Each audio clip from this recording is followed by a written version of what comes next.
How cities are designed and planned can lead to racial segregation, social economic division, and fewer opportunities for the most marginalized. That's prompted architect and urban designer Toni Griffin to pose this question: what does a city rooted in justice and equality actually look like? Griffin is a professor of urban planning at Harvard University. She's the founder of Urban AC, a transdisciplinary firm that specializes in urban design projects in cities with histories of social injustice. I spoke with Griffin in New York City.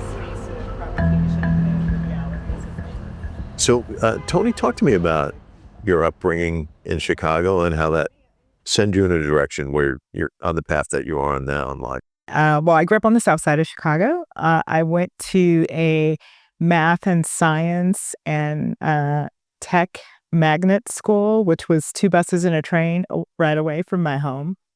And in addition to taking math and science classes, we had to take these different trade classes. I was enrolled in drafting. I was always really good at art and drew all the time as a child. And I had a professor, a teacher, Mr. Zid in particular, who would take my drawings and enter them into this competition, this citywide competition every year that was hosted by the Museum of Science and Industry.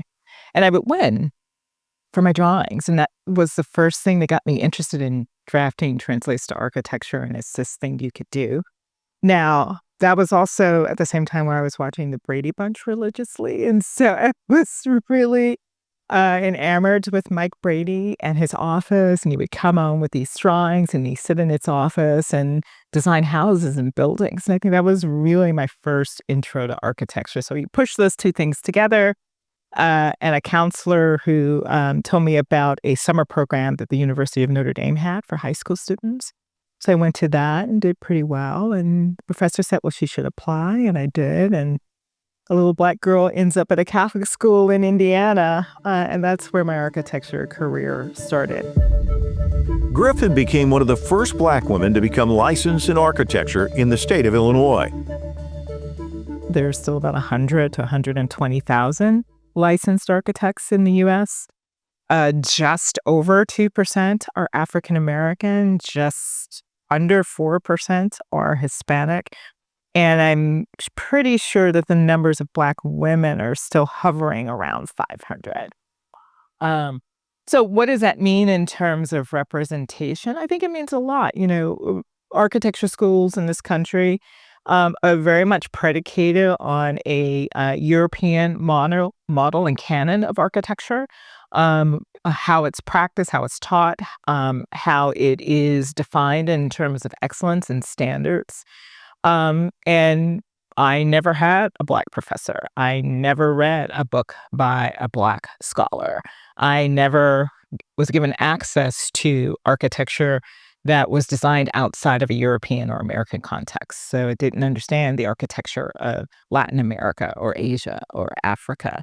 So when we don't understand a global context or the multiple contexts that could shape our environments, particularly when we're living in a multicultural society, of course, there are issues of not only the representation of who is bringing their identities into the work, but how people experience the world and how they see themselves reflected through the built environments that they live in. I kind of get the sense that you're just so focused, you're probably not thinking, wow, I'm only looking around, there's only a couple of us, you're not thinking that I'm entering a field that's, very small. Or once you have the realization, you see that there's only 5 of you, yeah. Does it change things? No, I mean, well, first of all, when you're a person of color in the United States and you're already told you're the other, it's never shocking. You enter every room, every space, every time you walk out of the door, you are another. So it's never a shock. It's not like the notion that your identity is something different and that your identity has created something new. That in and of itself is not the shock. It never occurred to us that others hadn't attempted to do this. My interest as a young architect, particularly in my 20s and early 30s, is I wanted to be a great designer. I want to be a great designer. I wanted to be involved in projects that made it on the cover of Architecture Record. I wanted to ascend through the ranks of my firm. I worked for one of the most prestigious corporate architecture firms in the country, Skidmore, and Merrill, who in my hometown had built the Sears Tower, had built the John Hancock Building, had built Endless Steel. So I was very much prideful of the fact that I was working for this legacy organization and learning how to do this exceptional design. So that in my early career was my priority. Now, in the firm, I switched from doing architecture to urban design. In architecture, we were building projects in Barcelona and London. When I switched to urban design and planning, I was finally working in Chicago. And one of the neighborhoods we started working in was this neighborhood called Bronzeville, which was south of the Loop and basically part of the dividing line in the Loop of Black Chicago and white Chicago, divided north and south. And it was by working on that project, which happened to be a pro bono project that a bank asked us to work with a nonprofit, that I got exposed to a history of the city I'd driven through all the time.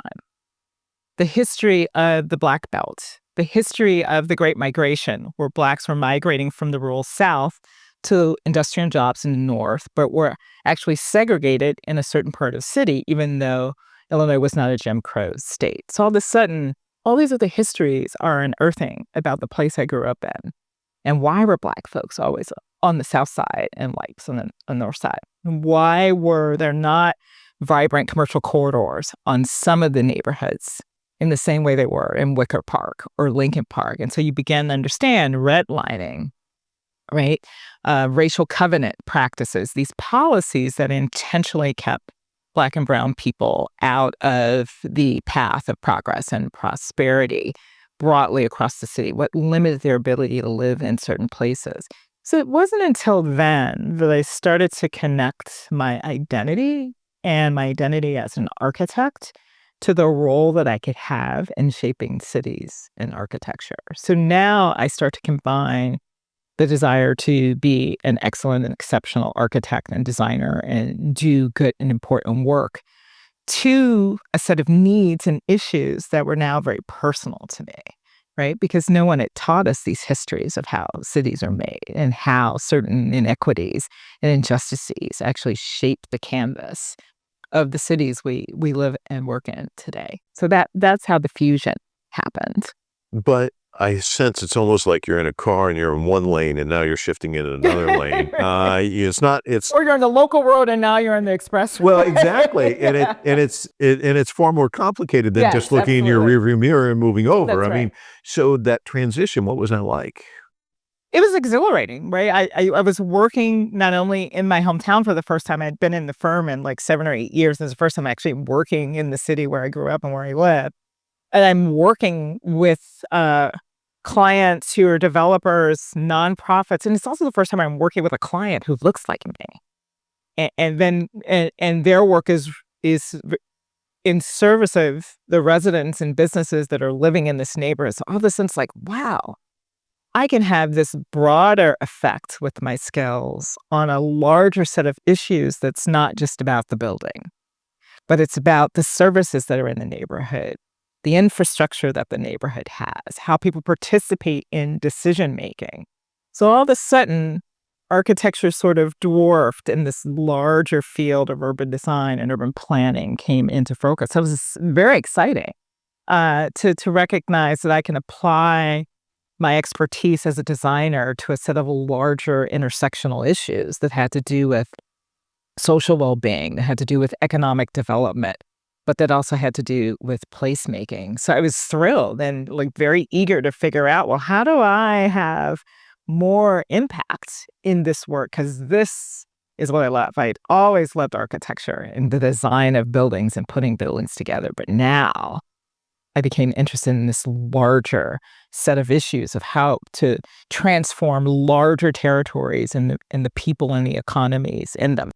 What could be new, productive, innovative, and entrepreneurial uses that could stabilize those communities? Griffin helped develop a new blueprint for Detroit that called for more open spaces, mass transit, and better use of vacant land.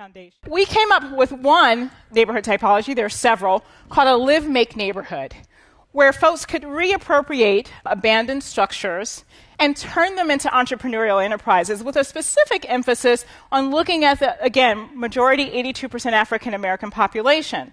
So they too could take businesses that they may remember doing out of their home and grow them to more prosperous industries.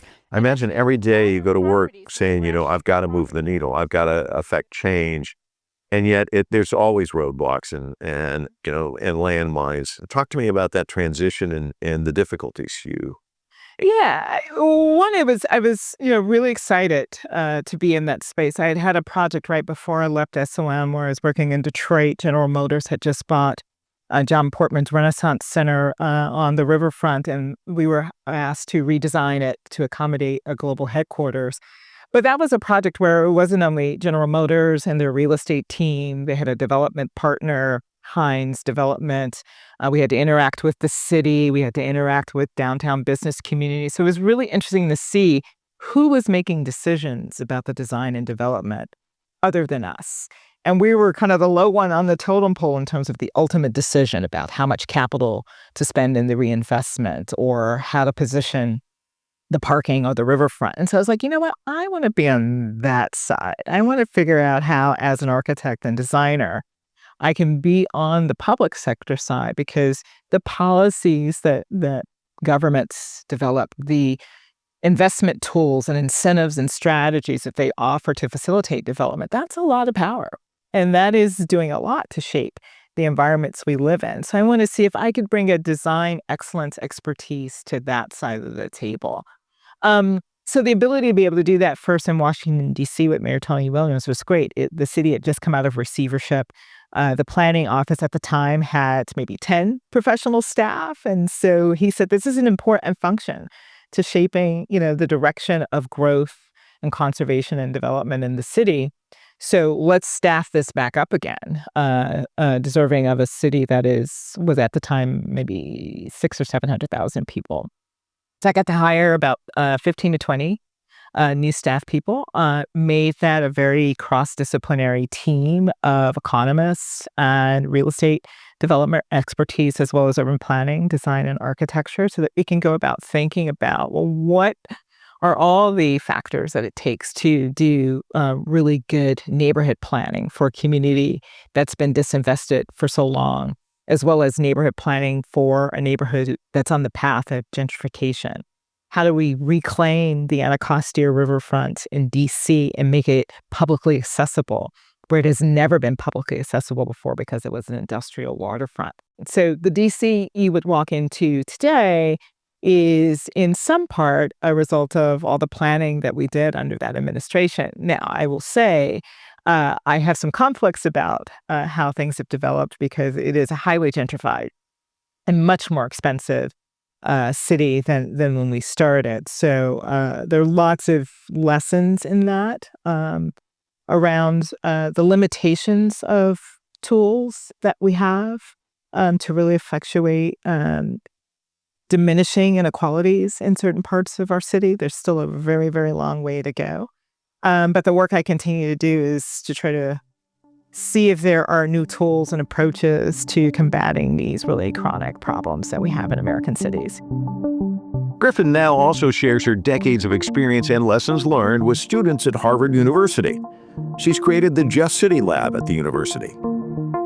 Here, students work on addressing an important question.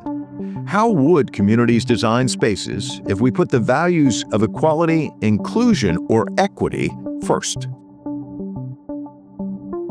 Now you are teaching courses. You are shaping the next generation of urban designers.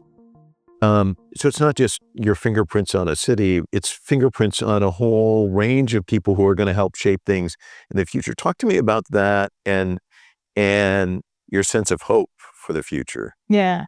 No, it's so important. People had asked me if I wanted to teach before, and I knew in the back of my head that I wanted to do it someday. If I'm honest with myself, being a teacher was probably the first profession I wanted to be before an architect. And it's important because, as you asked earlier, representation is matter, point of view matters, identity matters, broadening the canon of knowledge really matters, particularly if we're interested in training generations who are interested and working in contexts that are perhaps different from their own and solving the problems of the world, which are now much more intersectional and multidisciplinary and transcultural. So you have to have representation across those different spaces in the classroom if, in fact, you want folks to be able to have the cultural competency and technical expertise to do that work. So it was very important for me to do that.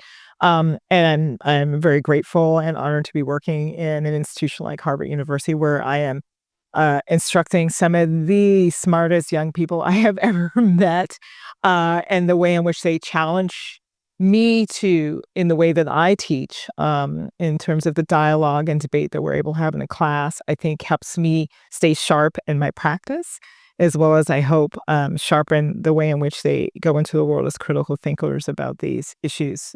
It's important to understand that a lot of the work that we're doing in cities right now is situated or involves a number of different issues, whether it's climate and environment, whether it's economic development, whether it's human health, whether it's public safety, and that design can now be and should be transdisciplinary to seek out other expertise to inform the actual physical artifact that you're designing.